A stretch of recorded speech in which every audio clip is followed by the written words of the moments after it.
In today's video, I'm going to teach you how to apply a discount to the purchase invoices on Xero. By the end, you'll know exactly where to go, what to fill in, and how to make sure the discount is correctly applied and sent out. Start by heading to the sales area in your Xero dashboard. From there, open invoices. This is where you can create and manage invoices, and it's also where we'll apply the discount. Click New Invoice to begin a fresh invoice. First, choose the contact. Pick the business or person you're invoicing from your saved contacts. Using the white contact ensures the invoice is tracked against the right account and makes future reporting and reconciliations cleaner. Next, enter the due date. You can follow your standard payment terms or set a specific date for this invoice.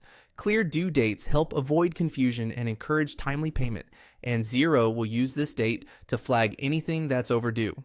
Add a reference.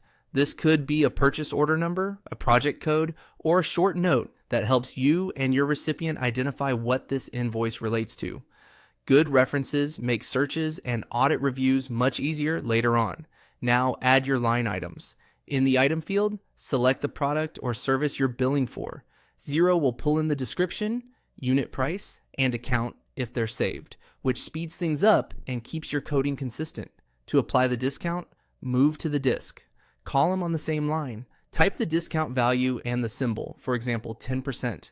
Xero will calculate the discount for that line automatically and adjust the line total.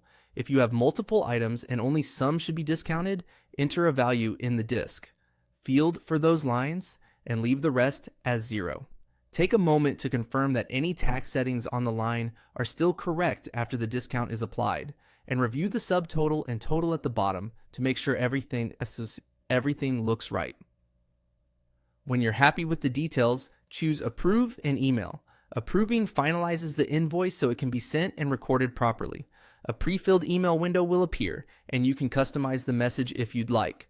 Finally, click Send Email to deliver the invoice to your contact. That's it. You've created an invoice, applied a discount directly on the line item, approved it, and sent it using the disk. Field keeps your pricing transparent, ensures accurate tax calculation, and saves time on future reporting. Thanks for watching, and feel free to replay any section if you want to double check the steps.